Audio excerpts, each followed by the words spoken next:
Welcome to Behind the Aisle podcast, where we're just two wedding professionals sharing a no bullshit approach to what goes on behind the scenes in the industry. My name is Katie, and I am a wedding planner. And I'm Sarah. I'm a wedding photographer. It's another one. It's another one. Welcome to What the Fuck Wednesdays.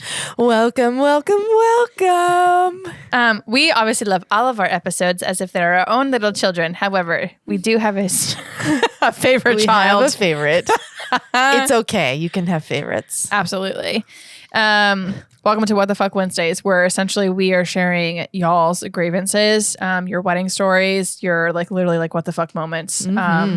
When you're on site at a wedding day, or maybe not even on a wedding day in general. It's just maybe in correspondence or the behind the scenes stuff, essentially, of what goes into a wedding. So we like to share our own grievances too, of maybe something that's happened to us as of recent, or I don't know, just in general.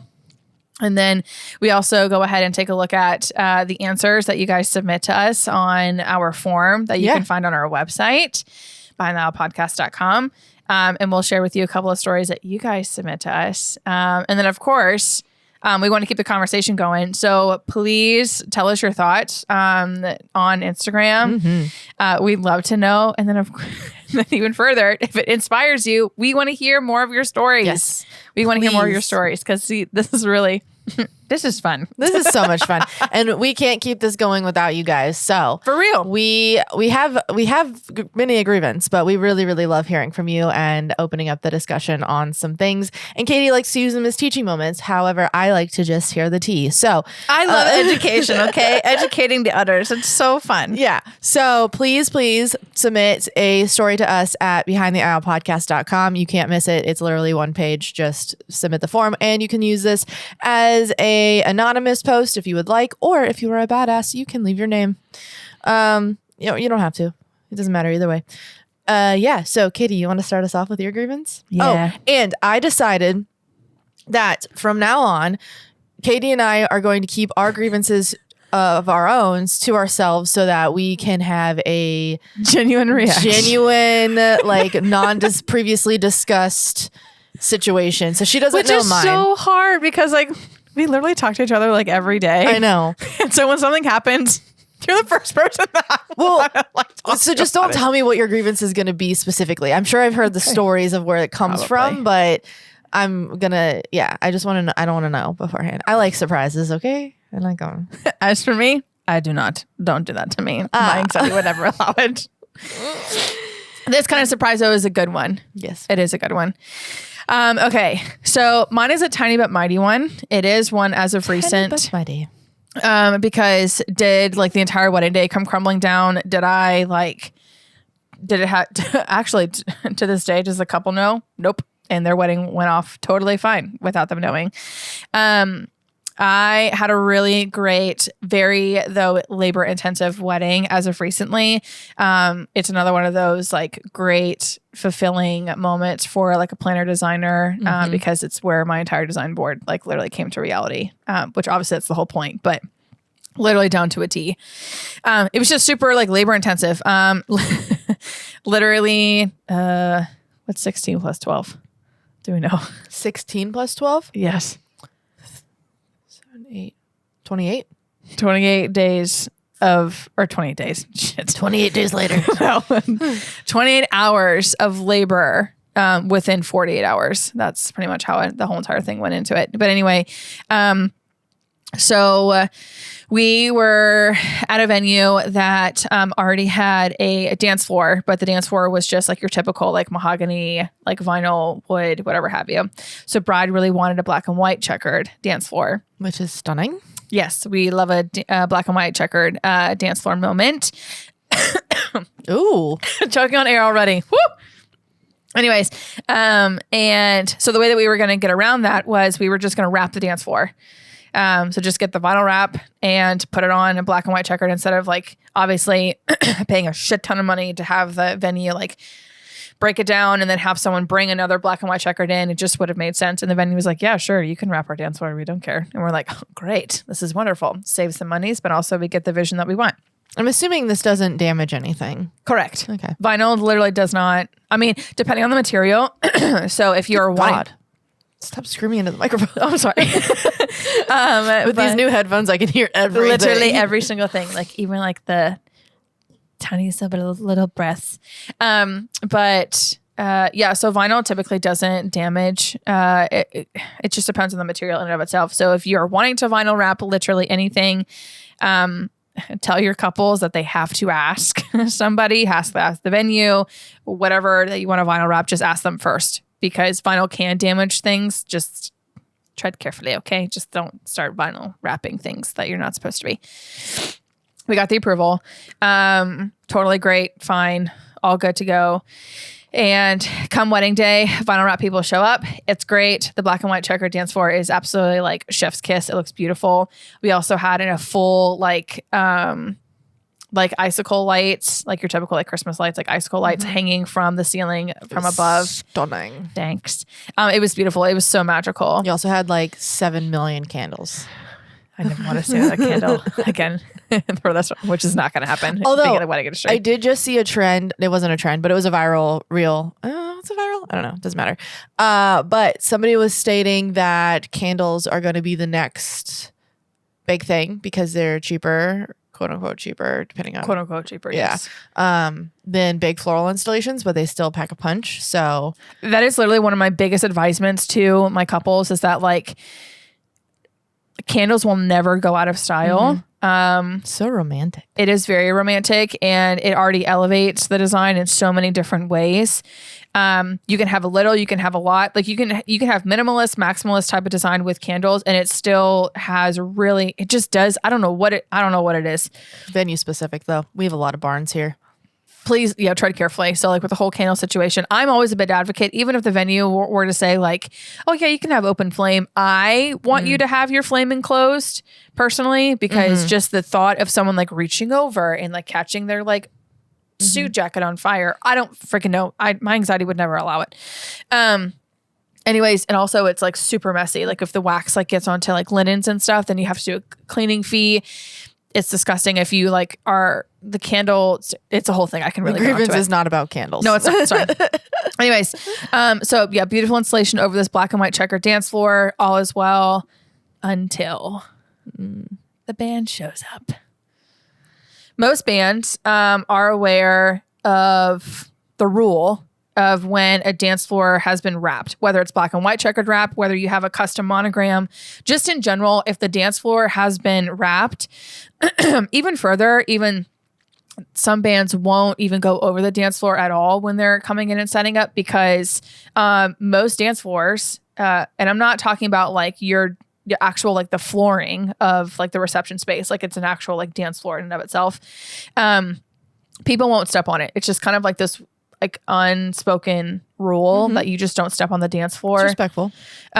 Because there has been somebody that has gone above and beyond to make sure that dance floor is clean. Like they've mopped it, not just swept it with a broom, but like they've swept it and mopped it and like made sure it looks really nice and stays in pristine condition. Also, dance floors, to own one, are stupid expensive, and the maintenance, it's just, they're already going to be damaged. This is an installed dance floor. Correct. Yes. Just throwing that out there. Oh, yes.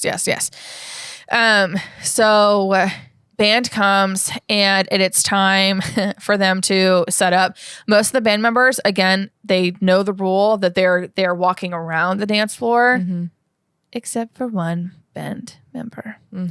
My back is turned. I don't know what I'm doing. I think I'm probably like fidgeting with some sort of like tiny bit minute detail, like on the tablescapes of some kind. And I hear like a loud crash behind me. Mind you, the band is setting up, so I'm kind of like, okay, it's going to be loud. Like they're opening cases, they're taking out equipment, all that kind of stuff. So I don't necessarily like flip my head around to see like what has happened.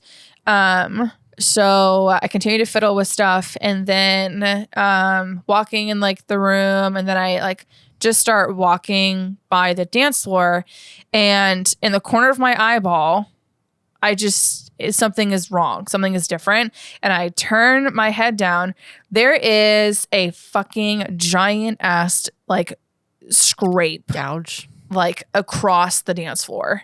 A white, like, you know, like when you're like in the grocery store, like on a basketball court, and like your sneakers like make that weird like black scuff. scuffing thing or whatever. Yeah, it was that, but white. And obviously you just can't like rub it and it comes off. And on top of that, there were 2 different places on the dance floor where the vinyl had completely been like, it was damaged. Like you could see the dance floor now, like through the vinyl. How much did they pay for to have this dance floor wrapped? $1,600.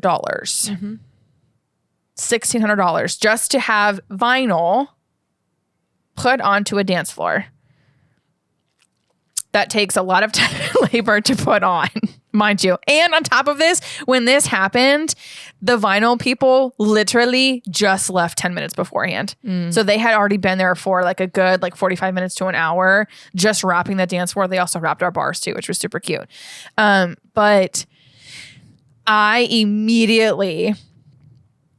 Sarah's worked with me plenty of times where like in situations like this, I can be very professional where I'm just kind of like, okay, let me like not blow my fuse. And let me just, kind of diffuse like the situation and figure out like what's going on.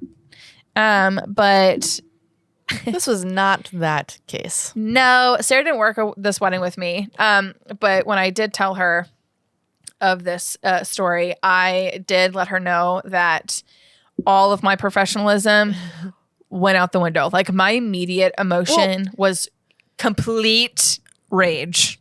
You had also already you were like 20 hours deep into this wedding already. Yes. If not more than that. Yeah. So like wedding day was happening where this was also just probably about maybe like 45 minutes before ceremony it was going to start. Oh, so you might have been at like 24 hours deep into this wedding. Oh yeah. Like definitely 12 hours worth of labor like the day before. And then the vinyl wrapping, like that was pretty much like the last bit of detail that went in. All of our other rentals, our escort cardboard, like everything had already been like set up. Like the vinyl wrap was just like, this was like the little cake topper on the wedding cake type situation. So to have the band come in, and it's not even like all of them, it was just one person where I don't understand, because to me, I was like in my head thinking, you see all of your other band members that are literally walking around the dance floor. Like, why aren't you doing what your fellow like bandmates are? Yeah. Like artists that are doing, or whatever you want to call each other, whatever. So I see this white, huge scrape, and I'm not talking like it's just like, it's small. It at least was a good, like maybe 2 feet worth, like white, just, I'm just picturing that. I always have a picture of it too. Can I see the picture? Yeah. And then like the damage, where the pieces of the vinyl were up, it actually wasn't as bad. However, this is 45 minutes before ceremony is supposed to be starting. And I'm like, it's go time. Yes. And I literally am now seeing my entire design like has like come to fruition, and now this. And I should also mind you, we were on time. Like nothing on this wedding day up until this point had gone wrong. Everyone was fine. We were all, it was great. I was like, is this going to be like a really, my mentality was that because there was so much labor, there was so much going into it, that there was I was already prepping myself. There was bound for something to to go wrong, because there was so much detail that went into it. As of this, up until this moment, nothing, literally nothing. That's not like 12 feet either. No, I'm looking at that white scrape, but it was enough where, and also the position of where, this damage was, it was right in the front. It wasn't like in the back of the dance floor. It wasn't in one of the corners where like it's unnoticeable. I walked by and I noticed. Yeah. It's like 2 pretty decent size, I would say, bigger than a quarter size gouges. Definitely. Where I can see the bottom of the dance floor. Yep. And then huge white scuff marks. Not only did it panic me for the vinyl wrap, but also I was like, they're going to just keep kicking it up. Well, not even that, but like, did it dent whatever fell? Did it dent the dance floor in and of itself, like the venue? So now I'm thinking in my head, if somebody had damaged the dance floor, I will literally find out who this person is so that my couple doesn't get charged or have their deposit taken from them, all because of someone's stupid decision. Yeah. So, and then, there's like 2 decent size, I would say foot and a half size scuff marks. Yeah. I was like in the black checker. Rich. Yeah. If anything, right. Like it's in like the black, like a black box instead of like one of the white ones. So I immediately like I bend down. Oh my God. I like look at the damage out loud. Not in my head where it probably should have stayed. Out loud. I was like, what the fuck happened? And the entire room got really quiet. I look up to all the different band members and I said, who did this? Who did this? And of course it's like a mom like scorning her children. No one is going to be like, me. Yeah. Like no one is going to like fess up to it. I get that. They're all shrinking. Yes. Actually, I could kind of tell them that they were all kind of like just internally into themselves. I said, who did this? Like what? And so I knew obviously like I kept repeating the same question because I was so irate. So tired, but I was so irate at this moment where I knew like no one was going to obviously like fess up to it. But I was like, you guys, like y'all know, like this is not y'all are not supposed to be walking over the dance floor. Like this is like this unspoken rule. Like I don't even really know like the direct words that I had said, but I was like, I literally said to them, this is common sense that you don't go over a dance floor at all whatsoever. So immediately I went from the whole like scorning situation or scorning like mindset to, okay, I have to fix this. Like how the fuck are we going to fix this? Thankfully enough, I told my lovely husband, Jeff, to be here at this wedding because I wanted him to film all the behind the scenes, like the design coming to fruition, all that kind of stuff. Shout out Masana Films. Yes, we love him very much. And Jeff has had experience with vinyl wrap because he used to side gig for production companies that actually do this type of thing. And a plethora of other different things like the cool furniture stuff that you see in bat mitzvahs and all that kind of thing too. He used to side hustle for a production company. And so he's very well versed into it. And so in my head, I'm like panicking of like, okay, what are my options? Well, the first option was like, let me call the vinyl wrap people who literally just left like 10 minutes before. And I had asked them like, hey, how do I fix this? Yada, yada. They actually gave me the advisement of like, if you have a box cutter, you can take some parts of like the vinyl they actually suggested the bar because there was like extra pieces of vinyl that if we were to take little slivers off of it, you wouldn't have been able to see like it be removed at all. You can take little expense of the bar and you can cover it. And in my head, I'm thinking, I have zero experience. Like I don't vinyl wrap shit. So like I don't want to do something that I'm not well versed into. Now you're just patchworking this. Right. And then I'm going to fuck even more shit up. So there was that. The lovely venue coordinator was like, well, with vinyl, obviously when you do heat vinyl, you're able to stretch it. So she was like, we could just get a lighter and like heat the vinyl so we can stretch it. Yes, that's typically how the science works. However, I was like, I'd rather not have like char marks. I was like, I didn't want to take the risk of like seeing like the little burnt ends. Yeah. Or I don't know, like setting the actual physical dance floor on fire. Fucking it up way more like than having a burn mark and then now we're really screwed. Yeah. So there was that. Then we were like, okay, who has white duct tape or white gaff tape?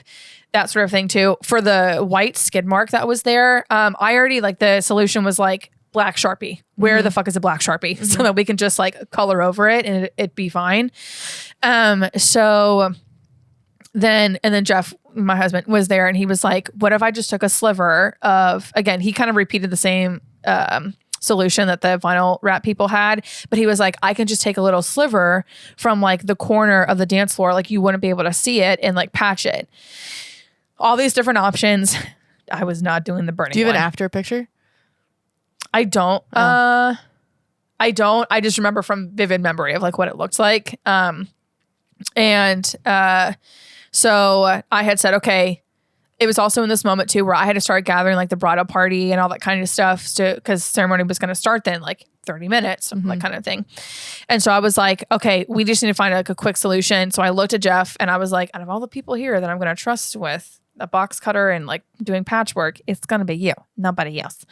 So I said, okay, go ahead. And if you think that is going to work, I trust you. Thankfully, my husband was there. If anybody else maybe had mentioned this idea, I would have been like, no, don't touch it. Don't touch it. So I had Jeff do it. And then my wonderful assistant, I had two that day, but one of them, then I was like, there is a Sharpie. We have a black Sharpie in our emergency kit. Go grab it.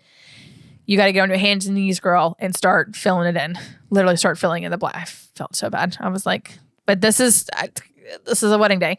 So essentially then it turns out just fine. Good. So the black Sharpie worked over the black checker.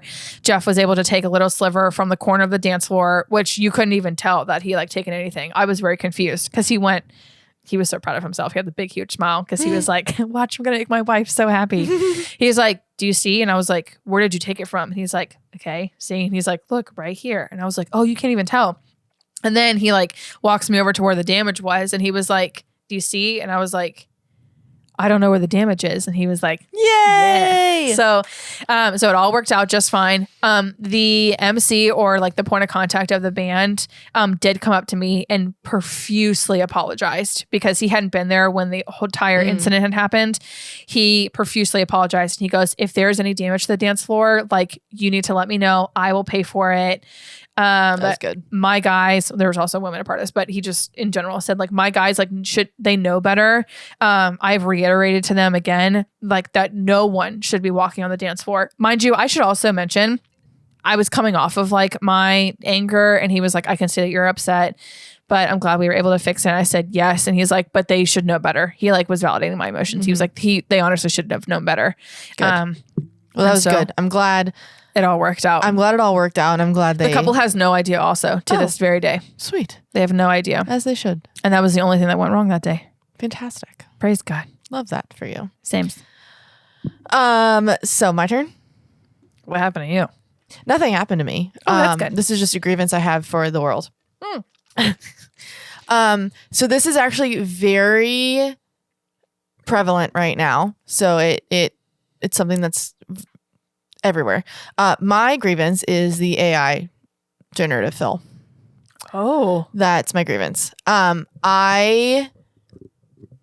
So if anyone is a photographer or has for some reason gone down the rabbit hole of TikTok that their algorithm is putting them on the AI generative fill that Photoshop has created, then you know what I'm talking about. If you don't, basically there is a section of Photoshop that's in beta right now that you can literally circle it and tell it what you want it to do, and it turns it into whatever you want, or it gets rid of it or whatever. Yep.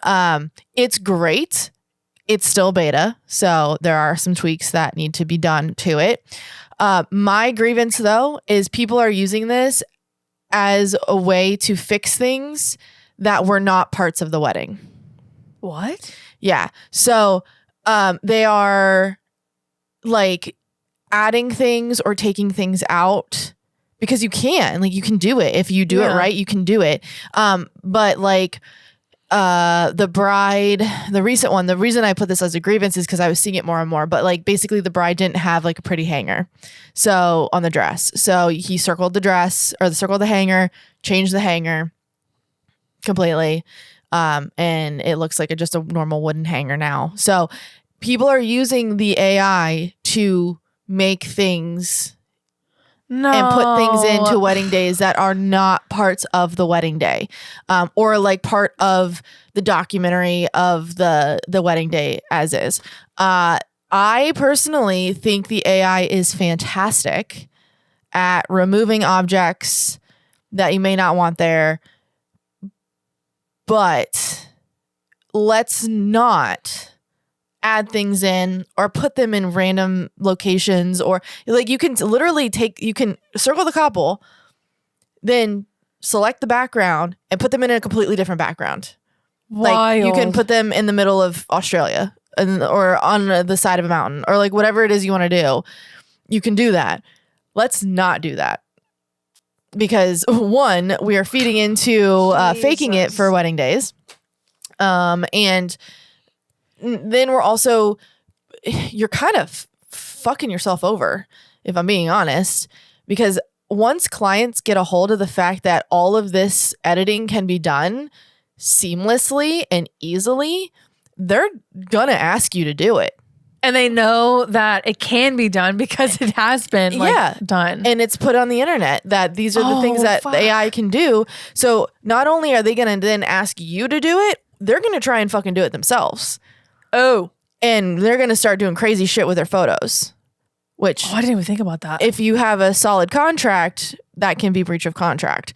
So make sure that's in your contract that they can't edit the photos afterwards in any way, shape, or form.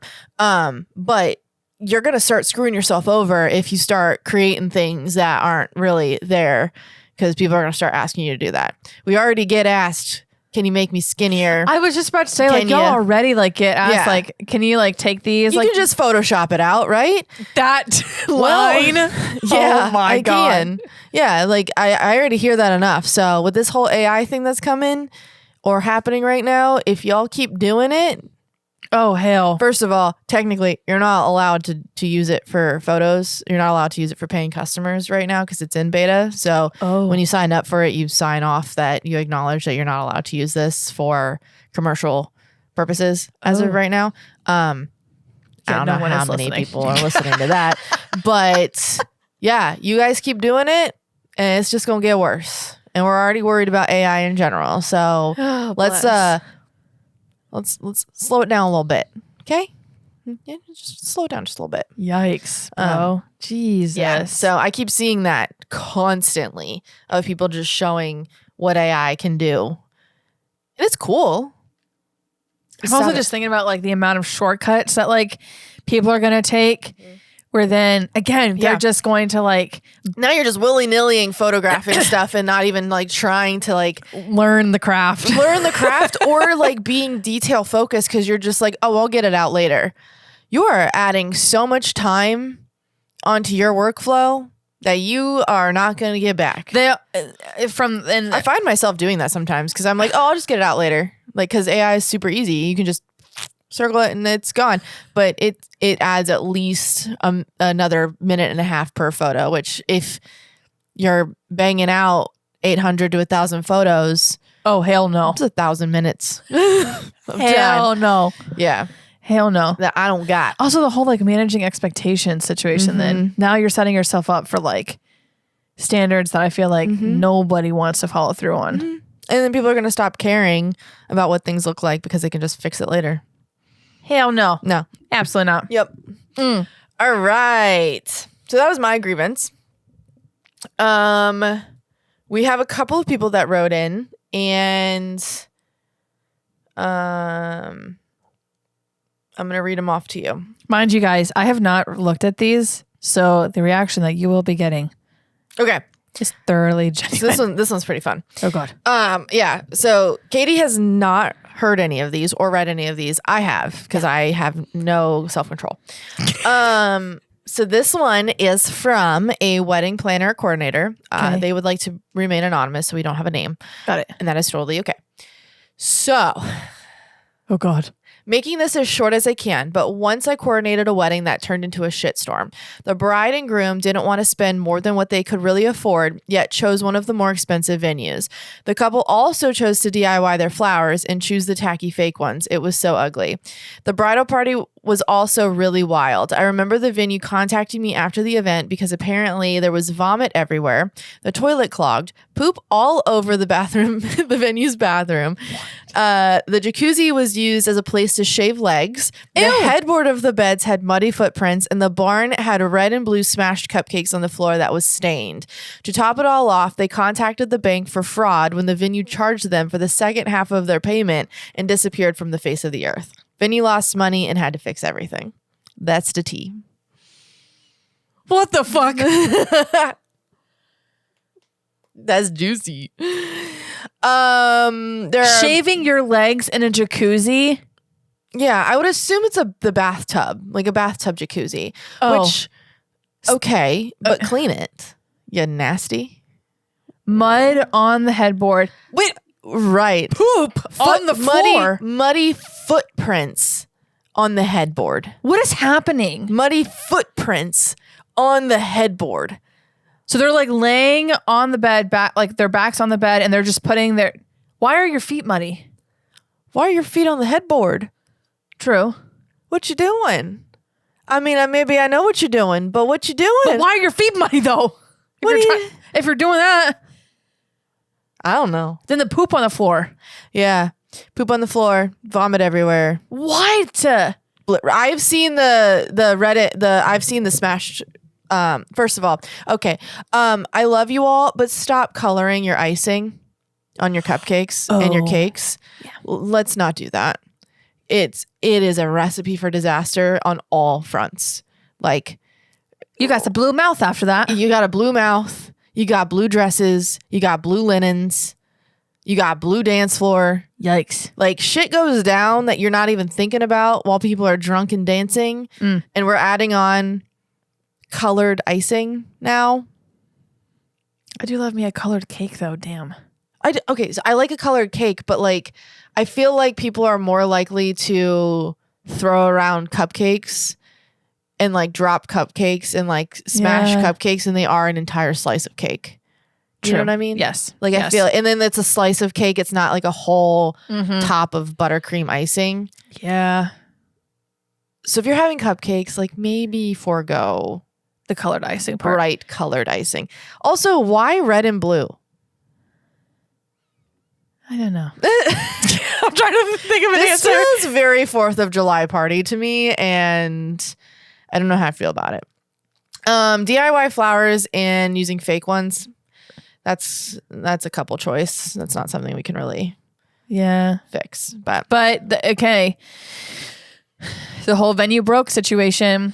This is something that I tell like my couples all the time. If you choose a very expensive venue, okay, and then you've pretty much like blown your budget where you can't do anything like anything that you want to do design wise or whatever, like we call that going venue broke. Like you can't, like, if you tell your couples, like, try to scream this from the rooftops as much as you possibly can, and it doesn't even have to come from a planner coordinator that is involved with this. Any vendor can be like, hey, don't go venue broke. That's just not something that we encourage you to do. yeah. Budget accordingly. I know when you go into it, you're like, I don't have a budget, or I don't know what my budget's going to be. Pick a number. I normally ask my couples if they're like, we just don't know, like, because we don't know how much things cost. I'm like, you tell me a number right now that if I were to say your wedding is going to cost this much money, that it would make you shit your pants. And then that's normally how a number comes out. And then I'm like, okay, cool. And then tell me your guest count. And then I'll have conversations with them and I'll educate them about their guest count to budget ratio. And I will tell them, what is more flexible, your budget or your guest count? If your guest count is more flexible, wonderful. Because then for this X amount of money, this is how many people that you can have at the end of the day. Not invited, at the end of the day. Or vice versa. If they're like, no, our budget's flexible, but our guest count is not. Okay, great. Yeah. So then for this X amount of people that you are certain that have to be, quote unquote, have to be, or that you're wanting to be there, then you should expect this amount of money to be dished out. And that is the beauty of having a planner. Full planner. We help. Because a day of coordinator is not going to do that shit for you. No. Okay, next one. I sent complimentary images to all vendors after photographing a wedding several years ago. Oh, it's a photographer, I'm assuming? It is a photographer. Okay. They would like to remain anonymous. Got it. After sharing these images, a vendor reached out letting me know they wanted additional images. I informed this vendor that the images sent were pre-approved by the bride, and the images desired were unavailable to the mother of a minor child not wanting the child's images online. I sent a few extra detail images as a courtesy and called it a day. Afterwards, I received another email from the same vendor. This email aggressively CC'd the bride and mother of the bride. They requested additional images while telling the bride I was refusing to share them with you. In the end, the vendor did receive all additional images, excluding the ones of the child. Yeah, so vendor to vendor, you do not have the rights to the photos. You do not have the right to demand photos from the photographer or the couple. The photos belong to the photographer and the couple. I'm like, yeah. The photographer is gifting you images. You're not entitled to literally anything. You are not entitled to anything. You can if you want photographs of your own, I feel like then you should bring your own damn camera, your iPhone or whatever, and just photograph whatever you, at least that's for me. Don't do that. Oh, okay. Sorry, never mind. It's breach of contract. Oh, sorry. Most contracts. Just kidding. So you taking photos of your own stuff with like your phone or whatever, is fine, but you can't bring in an outside photographer. Oh, no. That's what I'm saying. I'm saying, like, say, for example, if I had my own, okay, so here, educate me. If I brought my own DSLR and I'm just taking a photo of like the tablescape because whatever the photographer told me, I'm not taking photos of any of the tables at all. And I'm like, well, damn it, I really want a picture of this tablescape. I don't want iPhone quality. I want like a DSLR quality. It's just me, my camera. But I'm not shooting the couple. I'm not shooting any of the wedding. I'm just shooting the table. I think that's tricky. I personally wouldn't care. And you know that I wouldn't care. But there are photographers that would care. Okay. So I would advise against it just for the sheer fact that I don't want any backlash I don't want anyone receiving backlash from other photographers because we said that was okay. I don't care but I share the photos with the vendors. Right. So that's not something that I would ever. So say like we weren't working together on a wedding, which unfortunately sometimes we don't. If I were like to reach out to the vendor being like, hey, would you mind? It's kind of like what I did with Jeff on like my recent wedding that I did. I did contact the photographer and I said, hey, I'm having my husband who's done videography who's been doing videography for like 15 years. I think that's different. Okay. Because of video, not photo. Okay. Yeah, I don't know. That's a weird gray area to me. I probably am going to say something that I probably shouldn't say, but I would say just do it and don't get caught doing it. Valid. If you know what you're doing. Photographing venues can be hard, so I would say that somebody that doesn't know what they're doing and just novice DSLR carrier is not. Because I have I have a vendor friend that we both have worked with consistently, and after she's done setting up her table, she brings her own like DSLR and takes a picture of like her table that she sets up. I think that's fine. Because that's all you're doing, but if you start following people around and taking pictures of like the bouquet, the bride with the bouquet and stuff like that, no. I would advise against that. However, but like demanding, not requesting, demanding. We do not demand in this industry. Oh hell no! You do not demand anything from anyone, because chances are you're not entitled to it, and you're going to get blacklisted. Yeah. And word of mouth goes a long way in this industry. And then to like wrap in the bride too. Yeah. Holy shit. That was shady, underhanded shit right there. If anything, okay, if you're not happy with what the photographer had requested or what the photographer had like replied back to you, then go ahead and I would, in my opinion, I would say, okay, then email the bride and request them specifically. Then that's on her, I guess, maybe to like send it to you. But then again... Yes, I would. Yeah, don't say like they're refusing to give it to me. Don't be a bullshit. Bitch. That's bitchy. Don't. What the fuck? Yeah, like honestly, you should not be expecting anything from the photographer. If you cared that much about it, reach out to the photographer before the wedding. Yeah. And tell them, and I've had this happen, a mutual vendor friend of ours basically was just like, hey, I would really love the images after the wedding. Like, is that something that you do? And, if you can send them to me, that would be great. Like, what should I expect for this? And I was like, absolutely. Yeah, of course. If I forget, reach out to me again within 6 months and I will get them to you or whatever. You're really good though, actually sending vendor galleries out, which is great. Yeah. I mean, vendor, also photographer to photographer, word of mouth goes a long way. Sharing the photos with the vendors goes a long way. Obviously get permission from the couple. It's in my contract that I share everything with everyone. So make sure you're getting permission, but don't be stingy too. Like as a photographer, don't be stingy. I send the whole gallery. I don't give a shit.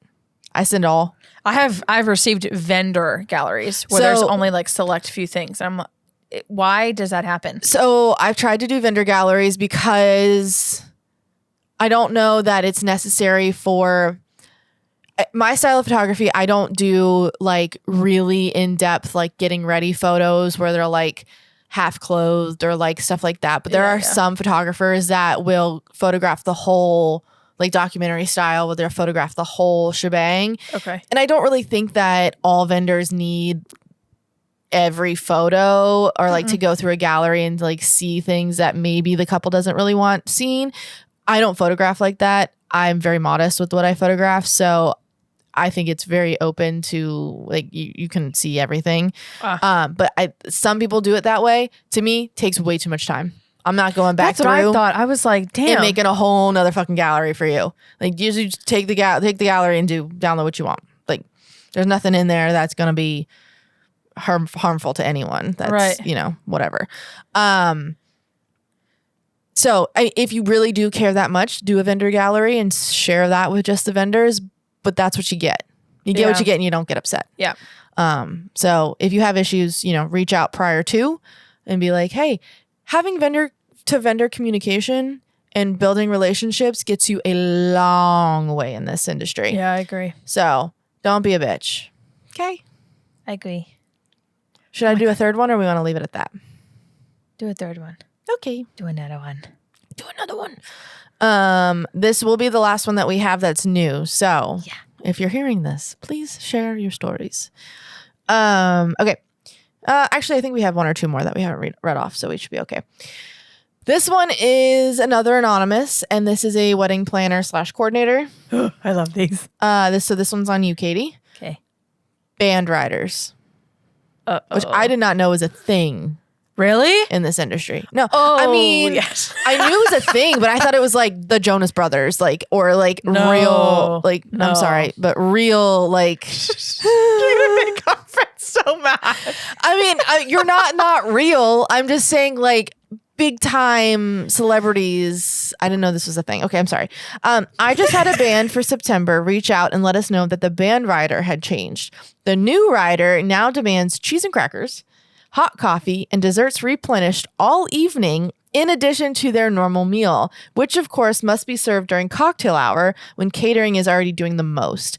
Obviously, the client isn't bound to it because their contract includes a previous version, but what the fuck? Thank you for writing that in. Go ahead, Katie. Take it away. The replenishment of desserts, the cheese and crackers, the hot coffee. Who are you? What the fuck? Correct. Okay, so now I will say you aren't the Jonas Brothers. You aren't Taylor Swift. See, that's what I'm saying. That's egregious to me. That is egregious. Now, the meal being served at cocktail hour, I have had bands request and put in their rider that they have to be fed during cocktail hour due to their every band is going to be a little bit different in regards to like how they navigate their contracted hours. So, for example, my latest wedding that I did have a band. I think it was like 8 people, an 8-person band, pretty large. That's a pretty good sized band. That's a big band. It was a great time. And so their rider was very flexible. It didn't have anything in there in regards to like when they should be, just that they needed a hot meal, which is pretty standard, obviously, for all of us vendors. And so when I had went up to the venue though, and they denied me vendor meals, during, it was a 2-course dinner, salad, obviously, and then plate of dinner after that. When I went up during salad and I said, hey, can I go ahead and grab at least the vendor meals for the band members? The venue denied me. And I said, look, the way that their hours are contracted is that if you wait until the end of dinner service for the guests to plate the meals for the band timeline wise is not going to be able to fulfill their contracted hours because now you are taking up more of their time with them eating. If you feed them now while the guests are eating, which is they can just put a little mix on and that's exactly what they end up doing. Correct. So then after I explained that to the venue, because it's in-house catering, then they were groveled over it. And so they were able to get the vendor meals out. For this particular situation, the band requesting cocktail hour, that is because they put that in their rider because of other situations where they weren't fed during dinner. And so they weren't able to fulfill their contracted hours that they had with the client. Meaning that they weren't able to fulfill all of the playtime. So typically, though, as the planner coordinator, it is your responsibility, though, to know the rider of the band, communicate that to the catering team, and say ahead of time, hey, I need you to have X amount, say it's a 7-person band, 8-person band. I need 8 vendor meals ready and prepped for cocktail hour in order for the band to be fed during this time frame, because what it sounds like to me is that particular band's writer then is that they will obviously MC the introductions if that was the case, but then they also do live playtime during dinner service, which again, every band is different. Most of the bands that I have worked with, they will put on some sort of like dinner music, like via whatever, I don't want to say Spotify, but you know what I mean? Yeah. Digital music. Thank you. Digital music of some kind. Actually, that last band, they did have their keyboardist play like some dinner music because they knew. That's nice, though. That is nice, but that's because they were waiting for dinner. And so they were like, let me just get some of this playtime in, because they were worried that they weren't going to be able to get contracted playtime hours up until I fought for them. I advocated for them. And I was like, I need this food right this minute. So for this particular story, it is your responsibility as a planner coordinator to read everyone's contracts before come wedding day. And you need to communicate with the appropriate vendors saying, hey, this band has to be fed during cocktail hour. I need this X amount of meals in this placement by this time in order for them to be fed, because so they can do live playtime then for the amount of contract hours. Now, the cheese and crackers, the having the hot coffee ready available, and the replenishments of the desserts, me personally, I think that is egregious. Yeah. The catering team is not there to serve you. You are, yes, you'll be served a dinner. Like that is a part of it. Yes. But the replenish, no.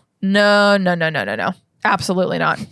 That's ridiculous. Yeah. That's no. So as like the planner coordinator to the catering staff, obviously the catering staff should be able to accommodate vendor meal requests. I mean, we can throw this as another grievance in because that was going around a little bit. Remember when I sent you the thing on from Facebook? Do we save that for next time? Yeah. Okay. We're going to save a grievance for next time, but we'll save the vendor meal grievance for next time because that is a hot topic and we don't have time to discuss that right now. But obviously with enough time in advance, a catering staff should be able to accommodate if they've been requests. told beforehand. Right. That's what I'm saying. With enough time. Oh, yeah. Yeah. Not day of wedding. Yeah. Not like when they first get there. Hey, by the way, I need this accommodation. Like they're already, I love on my catering teams so much as possible because they truly are responsible for a good majority of things.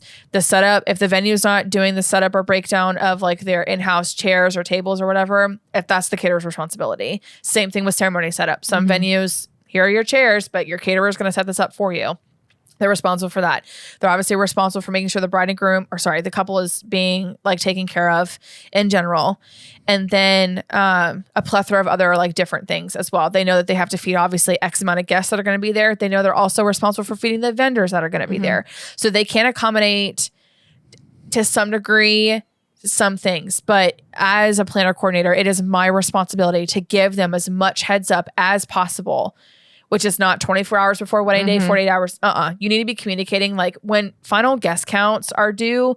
That's also when you should be submitting like your final vendor meal counts. Yeah, for sure. And any dietary restrictions that those vendors have.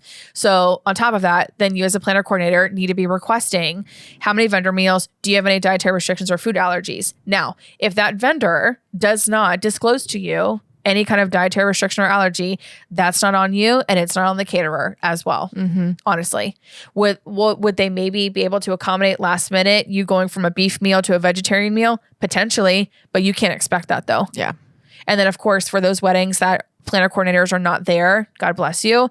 It is literally like, I feel like it's hard. Essentially, it'll be the couple's responsibility to figure out how many vendor meals and any dietary restrictions and food requests too. So don't assume that your couple obviously knows how to plan a wedding because they've never done it before. So then it's your responsibility as that individual vendor to make sure you communicate with your couple. Hey, whenever your caterer is going to start asking you about vendor meals, I need 2 and one of them is gluten-free and the other one has a spinach allergy. I don't know. Something along those lines. Yeah. But the communication though has to happen. But that whole like replenishing of a dessert table, having hot coffee readily available, like just for you, for the band in and of itself. When the coffee service becomes available for the rest of the guests, help yourself. When the dessert table becomes available to the rest of the guests, help yourself. Totally fine. What the My concern is that they're saying that the client isn't bound to it because their contract includes a previous version. My concern is that they're going to show up and demand these things. Oh, and then they're on the wedding day, and it's going to be a shit show. Well, it's not going to happen. If I was the planner coordinator on that day, I'd be like, thank you for letting me know that your rider's been updated for future clients. But for this current client, they have signed a contract unless they informed the client and they have a signed addendum. I'm doing my Donald Trump hand. Sorry. Unless they have a signed addendum, then yes, whatever contract has been signed black and white, that is what they have to fulfill. So if you show up on wedding day, and again, just like you just said, start demanding things, it's not going to go over the way that you want it to go. Yeah, we don't demand in this We industry. don't demand anything. We do not demand. No. We ask nicely. We use our nice words. Okay? Words of life. Words of life. That's what What does that mean? So like life-giving words. Oh. Mean like being kind. That's what I teach my children on Sundays. We use words of life. Okay. Well, that was very fun. We love a What the Fuck Wednesday. So again, if you would like to submit your story to us, please do. We love to hear them. We need to hear from you to keep this going.